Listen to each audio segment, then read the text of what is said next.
em especial a você, aluno do segundo ano do ensino médio regular do estado de Minas Gerais. Mais uma vez eu, professor Matheus, professor de História, estou aqui junto com vocês para a gente dar sequência à nossa caminhada, que já vem se arrastando há um bom tempo, mas eu acho que a gente está ficando bom nisso aí. Chegamos, galera, vejam vocês, à semana 2 do módulo 5 do PET, o Plano de Ensino Tutorado do Estado de Minas Gerais. Então quem começou lá atrás foi percebendo que juntos a gente foi cada vez mais aprimorando a nossa forma de lidar. A gente se adaptou a essa realidade virtual e juntos, como eu sempre digo, ficamos cada vez mais fortes. A temática da aula de hoje, galera, o tema que nós iremos estudar é a Primeira Guerra Mundial. Inclusive, depois, para quem quiser aprofundar, eu vou deixar na descrição desse vídeo um videozinho do nosso canal sobre Primeira Guerra Mundial, sobre toda a explicação. Se você tiver dúvida no nosso PET, você também pode buscar auxílio nesse videozinho. Mas antes de eu começar a falar sobre a Primeira Guerra Mundial, que alguns autores chamam de Primeira Grande Guerra, olha para cima aí, ó. Tá vendo? Então, eu e outros professores fazemos parte do Projeto Escola Online.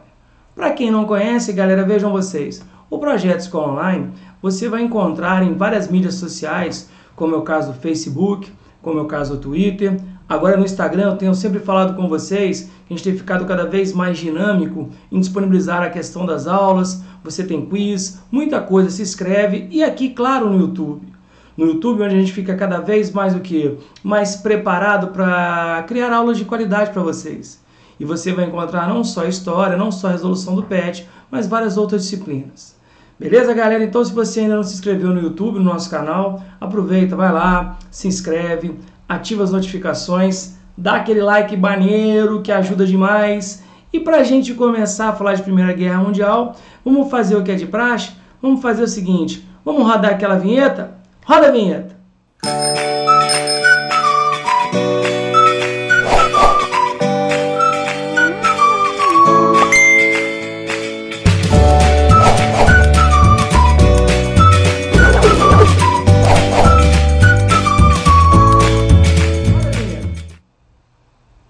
Bacana, né? Então agora a gente pode começar a falar sobre a questão da Primeira Guerra Mundial. Bom, para a gente começar a falar da Primeira Guerra Mundial, algumas imagens muito emblemáticas. Notem aí que você tem soldados, você tem a utilização da metralhadora, a utilização de tanques de guerra e que foram, de certa forma, importantes para o desenrolar do conflito. Quem assistiu a nossa primeira aula sobre a ideia da Segunda Revolução Industrial e Imperialismo, enxerguem, galera, vejam vocês, que a Primeira Guerra Mundial, ela que de certa forma vai acontecer, vejam vocês, galera, entre os anos de 1914 a 1918, ou seja, o nosso cartão de visitas do século XX é a Primeira Guerra Mundial, mas se você lembra, a Primeira Guerra Mundial se desenha lá no século XIX, com a disputa imperialista, com a Segunda Revolução Industrial, onde eu vou sair da disputa econômica e vou gerar um confronto bélico.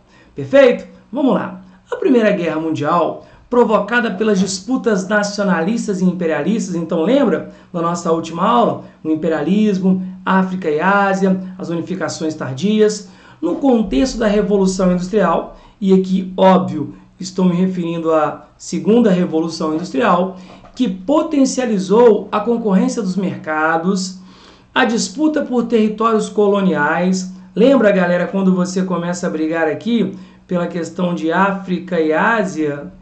E acentuou o nacionalismo exacerbado, aquela ideia do orgulho, das unificações, principalmente das nações industrializadas, que buscavam proteger o seu mercado consumidor e a neutralizar a expansão de outros países, agravando as rivalidades e o revanchismo. Lembra quando a França foi humilhada pela Alemanha na Guerra Franco-Prussiana? Então nasce o revanchismo francês, o que levou as potências imperiais a uma política de alianças e a corrida armamentista, formando blocos rivais. Dizem que a Primeira Guerra Mundial, o clima que antecede, é o de uma corrida armamentista, a ideia da paz armada, cada um tentando desenvolver uma arma mais poderosa do que a outra. Lembra do Sherlock Holmes? O grande inimigo dele, Dr. James Moriarty, um grande estudioso, um grande pesquisador em tecnologia bélica. Muitas armas que a gente usou lá na diplomacia do canhão, na África e na Ásia, vão aproveitar e aparecer em larga escala na Primeira Guerra Mundial. Perfeito, galera? Então, olha só. A Alemanha, que de certa forma se unifica em 1871, lembra da unificação liderada pela Prússia? Com o recente processo de unificação, buscava espaço com a política imperialista. A Alemanha se unifica tardiamente e ela vai querer tirar o atraso. Então alia-se ao Império Austro-Húngaro. Depois a Itália, que também se unifica tardiamente. A Alemanha em 1871, a Itália em 1870, formando a Tríplice Aliança. A Bulgária, o Império Turco-Otomano, passam a incorporar a aliança. A Itália, em 1915, troca de lado e entra para a Tríplice Entente, inicialmente formada pela Inglaterra e França, que eles vão chamar de Entente Cordiale, com o objetivo de conter os interesses expansionistas e imperialistas da Alemanha.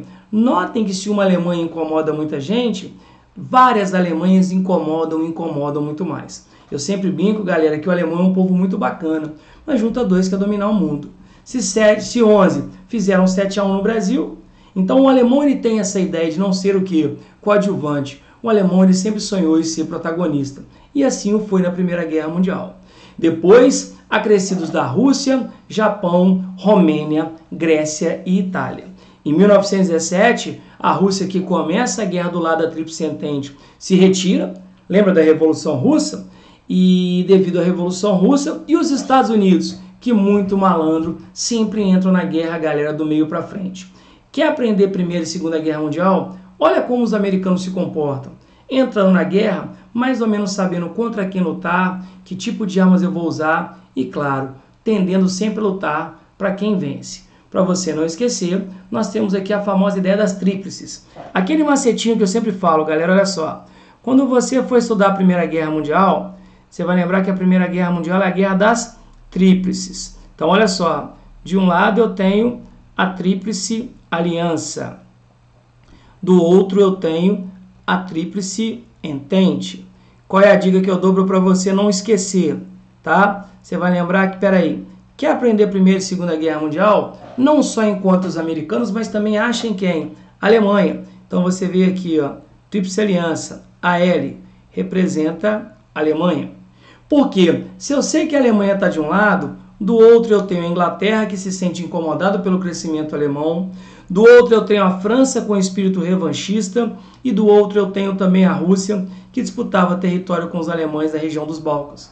Você fala, tadinha da Alemanha, todos contra a Alemanha, mas enxerguem que esse I aqui, ó, vai lembrar de uma nação que se unifica tardiamente. Olha ela aqui, a Itália, perfeito? Então você tem a Itália, e esse A aqui vai lembrar pra gente quem, galera? O famoso Império Austro-Húngaro, o austríaco, que é um grande puxa-saco da Alemanha.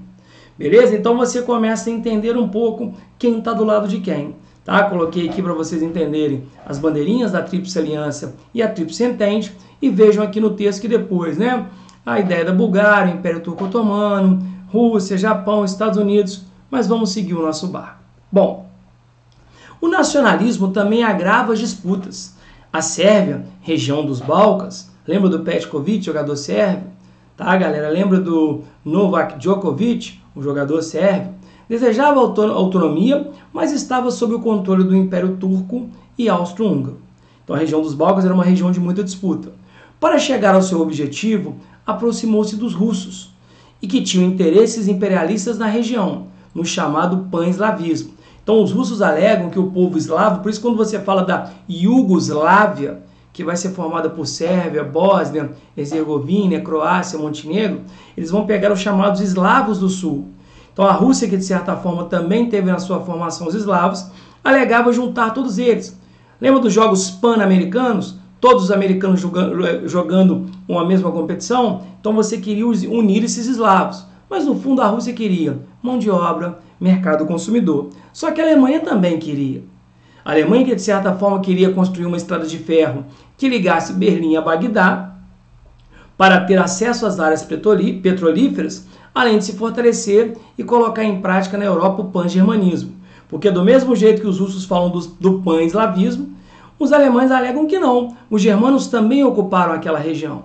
Mas no fundo era um caô clássico, porque os dois estão muito mais preocupados não com as etnias, mas sim com a questão econômica, que se refere, no caso do pan-germanismo, ao desejo de anexar a Alemanha aos territórios da Europa Central habitados por povos de origem germânica. Então vejam, russos e alemães brigando por uma região que nós chamamos de ser a região dos Balcãs, região de conflito, região bem complicadinha.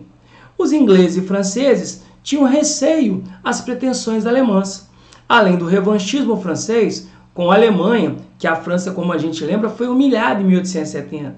Desculpa a franqueza, galera, mas o francês queria ver a pior coisa do mundo, preferia ver a pior coisa do mundo do que ver o quê? Do que ver o alemão. Pela ideia de que a Alemanha estava entalada na garganta do francês.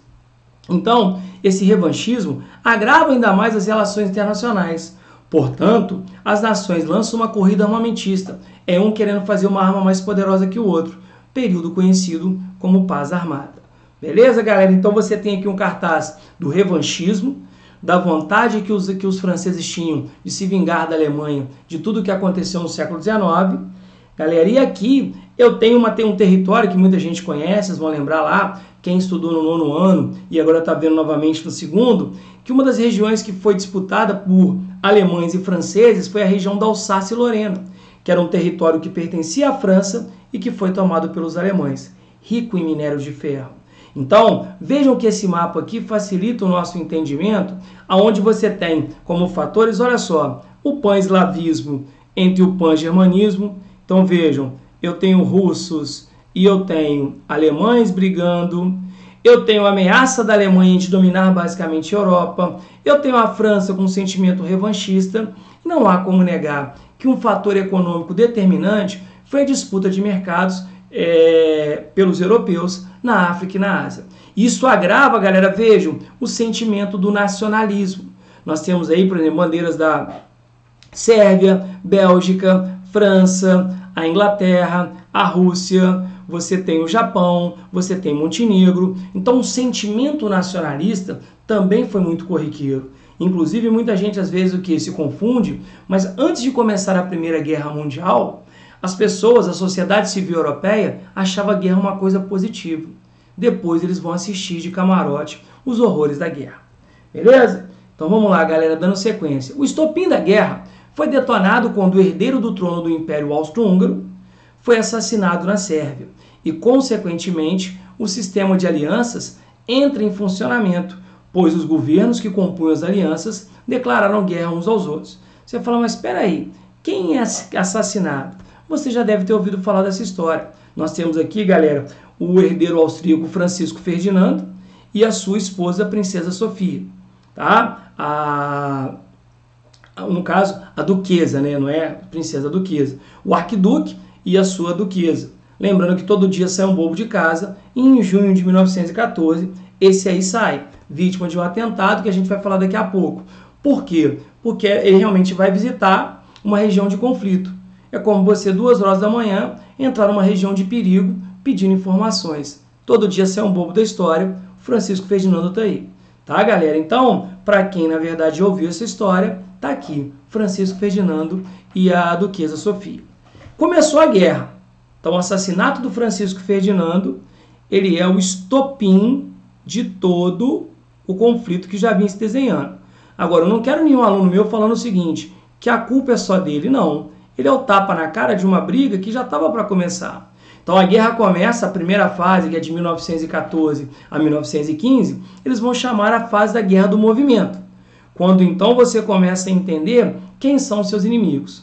Com a rápida ofensiva alemã e a contra-ofensiva francesa e inglesa. O que a Alemanha entendeu naquele momento? Que a melhor defesa é o ataque.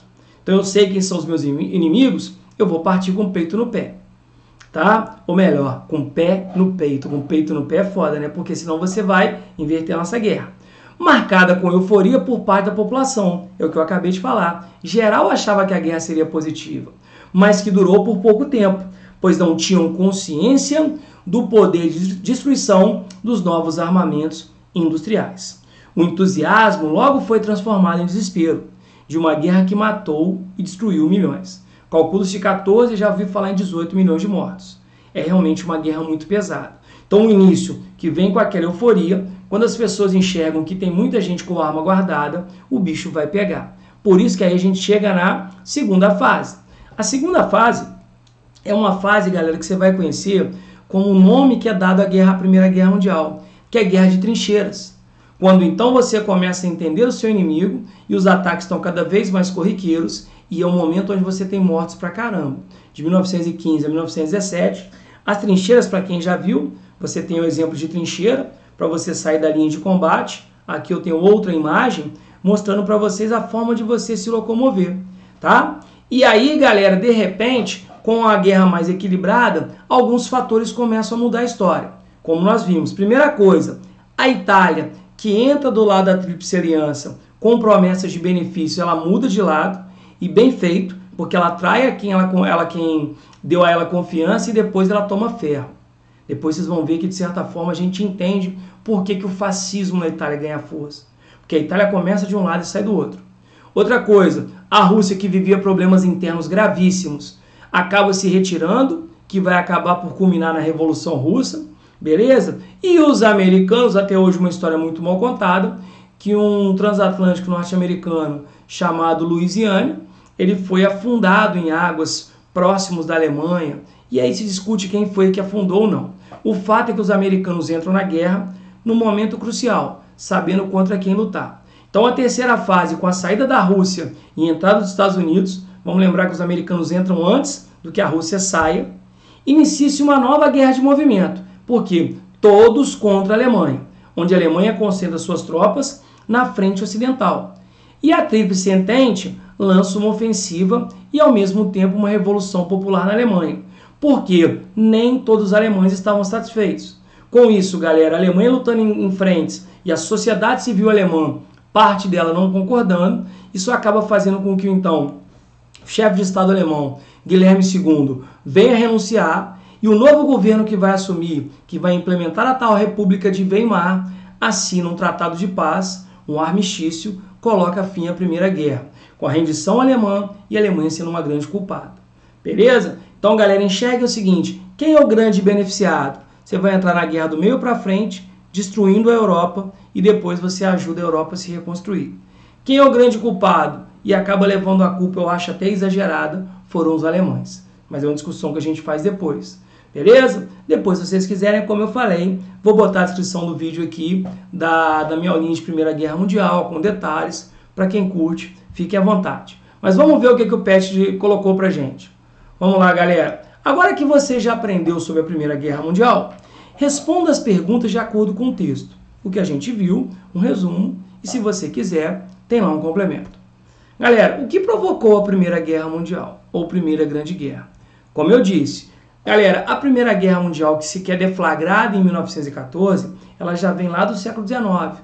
Por causa do quê? Da disputa imperialista, causada pela necessidade de atender à demanda da Revolução Industrial. Então façam a ligação, galera, da nossa primeira aulinha, da nossa primeira semana do módulo 5 com essa. Então a disputa por mercados na África e na Ásia, a briga por matéria-prima, a briga pela questão de domínio colonial, tudo isso faz diferença. Então vejam, colocando o azul, porque alguns alunos falaram que o vermelho estava cansando a vista, olha uma sugestão de resposta. No contexto histórico, podemos considerar que a Primeira Guerra Mundial começa a ser desenhada durante o século XIX. Então, por mais que a gente fale que ela comece no século XX, lá no século XIX, com a Segunda Revolução Industrial e a disputa imperialista, o que aconteceu? Onde ocorre a busca por mercado consumidor, mão de obra, matéria-prima, desperta, galera, a rivalidade entre as potências europeias, que acabam usando a ideia de nacionalismo exagerado, porque, galera, gostar do seu país, beleza. Agora, usar isso como justificativa para tudo é perigoso. Então, faz com que essas rivalidades fiquem tão à flor da pele que venham fazer que se formem as alianças. E aí, galera, lembrem-se que a Primeira Guerra Mundial é a famosa Guerra das Tríplices. E aí, gente, você tem deflagrado a Primeira Guerra. Para quem gosta, galera, não perca a oportunidade. Assistam esse filme aqui, ó, 1917. É um filme muito legal sobre o desenrolar da Primeira Guerra para você entender. Beleza? Então vejam que a Primeira Guerra Mundial começa com um problema que se iniciou no século anterior. Show de bola? Beleza, galera? Vamos lá. Então, isso foram fatores que geraram a guerra, mas qual foi o estopim do início da guerra? que o texto fala? Acabei de falar para vocês que toda vez sai um bobo de casa, todo dia sai um bobo de casa, e nós temos aí, galera, o estopim da Primeira Guerra vai ser o assassinato do arquiduque austríaco Francisco Ferdinando. Em 28 de junho, ele, galera, e a duquesa Sofia andavam de carro, fizeram um desfile aberto na capital bósnia, Sarajevo. E nessa capital, galera, que havia sido incorporada, a região havia sido dominada pelo Império Austro-Húngaro, galera, nem todos estavam satisfeitos. E aí um jovem que participava de um movimento nacionalista, um jovem sérvio chamado de Gavrilo Princip, ele, sérvio, junto com bósnios e croatas, não queriam a presença austríaca. Então eles fazem um movimento de resistência e esse jovem aí, galera, ele vai participar de um atentado que acaba culminando na execução, na morte do nosso querido Francisco Ferdinando e da duquesa Sofia. Para quem quiser entender, nós temos aqui o Francisco Ferdinando, nós temos aqui o Gavrilo Princip, esse jovem que fez parte de uma organização, muita gente fala terrorista, mas de cunho nacionalista, que acaba por executar o Francisco Ferdinando. Então a morte desse arquiduque, que vai cair nas costas desse jovem, que é um outro grupo, ele participava de um movimento onde vários outros acabaram se matando. Ele acaba sendo capturado, acaba, claro, sendo obrigado a confessar que ele fazia parte de uma organização chamada Mão Negra, que defendia o que, galera? Uma região livre. Muita gente fala da tal da jovem Sérvia, de uma Sérvia livre. Mas querendo ou não, isso não é o fator decisivo, mas era algo que precisava para acontecer a guerra. Beleza? Show de bola? Então vamos lá, galera. E a questão 3. Cite as fases da guerra e as características de cada uma delas. O que a gente falou? Divida a Primeira Guerra Mundial em 3 etapas. Primeira etapa, galera, qual foi? A Guerra em Movimento, 1914-1915. A Alemanha é muito forte e o contra-ataque ou a tentativa, a contra-ofensiva inglesa e francesa. Só que a galera apavorou, tamanho era a força da Alemanha. E aí, para conter o ímpeto da Alemanha, entre 1915 e 1917, a Europa vive a fase do equilíbrio, chamada Guerra de Trincheiras, só que é onde acontecem as batalhas, onde morre gente pra caramba. Beleza? E nessa fase de equilíbrios, nós temos a mudança de lado da Itália, a saída da Rússia, a entrada dos Estados Unidos, que acaba tudo colaborando para que você tenha a fase final, que é de 1917 a 18, que é a chamada Nova Guerra de Movimento, onde todos se unem contra a Alemanha e que acaba por gerar na rendição da Alemanha e, consequentemente, o fim da Tríplice Aliança e as punições que veremos depois. Beleza, galera? Então coloquei aqui, olha, dividido em 3 etapas. A Primeira Guerra teve a primeira fase, 14 a 15, como Guerra de Movimento. Beleza? Como a gente falou, a Alemanha atacando e a reação inglesa e francesa. A segunda é a fase onde a gente fala de Guerra de Trincheiras. Então, se você for fazer um exercício de questão fechada, se alguém vier a te perguntar o que foi a Guerra de Trincheiras, foi a Primeira Guerra Mundial. Beleza? Onde você tem boa parte das batalhas e o grande número de mortos. E a terceira e última fase é quando todos acabam se juntando contra a Alemanha, que não tem mais o que fazer, ainda tentou manter, mas acaba se rendendo. Perfeito? Então, para quem gosta, além de 1917, outra dica, assista um Cavalo de Guerra, muito legal, para você também entender. O próprio Mulher Maravilha, que fala um pouco do conceito da guerra. Mas esse, galera, 1917, Cavalo de Guerra, Fly Boys, que eu nem coloquei aqui, mas é legal, você entende mais o contexto da Primeira Guerra. Show de bola? Então, galera, mais uma vez eu agradeço. Para quem nos segue aí, continua, tá? Vou colocar a descrição para vocês aí de uma aulinha mais complementar de Primeira Guerra Mundial, para quem quiser possa. Deixo o meu beijo aqui, fiquem com Deus e até a próxima. Beleza, galera? Tchau, tchau, até mais.